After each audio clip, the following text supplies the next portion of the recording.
John. John is calling in from right here in Orlando. John, welcome onto the show. Good morning. Hey, John. Good morning. Thank you for taking my call. Absolutely. What can we do for you? Well, my wife and I started a business probably 14, 15 years ago, and it's privately held. We capitalized. It is an S Corp, and we started it with 100 shares at $1 a share. Okay. Now the company is worth considerably more.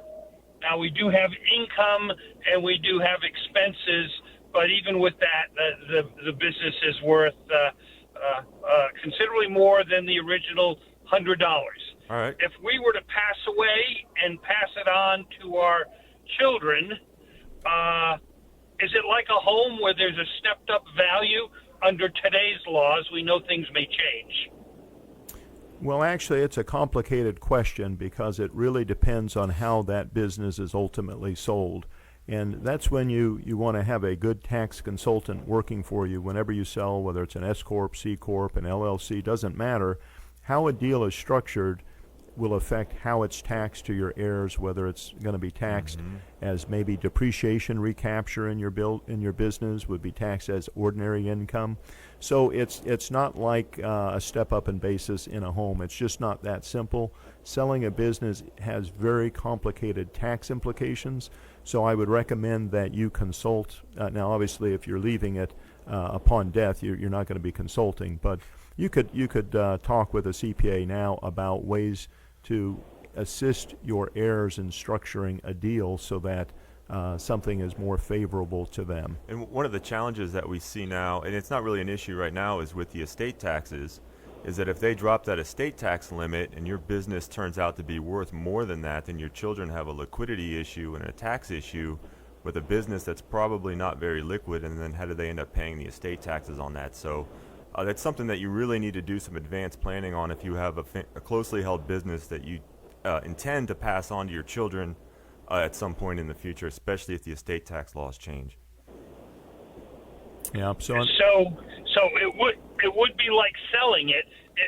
We couldn't put it in our trust, so it wouldn't be like a house where you just pass it on to them with a stepped up value. Correct. And I mean, you certainly could put your business in a trust, but I'm not sure that there is an advantage necessarily of doing that. So give us a flavor for what you think the market value of the business is. Well, based on, and when we calculated, we said 3 years worth of income profit per se. Sure. Okay. And we do about $4.5 million a year, and net is about, over a 3-year period, is a little over $6 million. Okay. So I don't know if they calculate that on 1 year or they calculate it on 3 years. It seems like most of the companies out there that are buying up little firms like mine base it on 3 years worth of income, net profits. Sure, It could be about $6 million. All subject to negotiation, right, between the buyer and seller. Oftentimes the most recent year is weighted, maybe 50%. The prior 2 years weighted 25. You see that a lot. So because of that valuation, you probably do want to talk with a tax expert, a CPA, or even potentially an attorney for estate planning, because there is discussion about lowering the unified estate and gift tax exclusion amount. Right.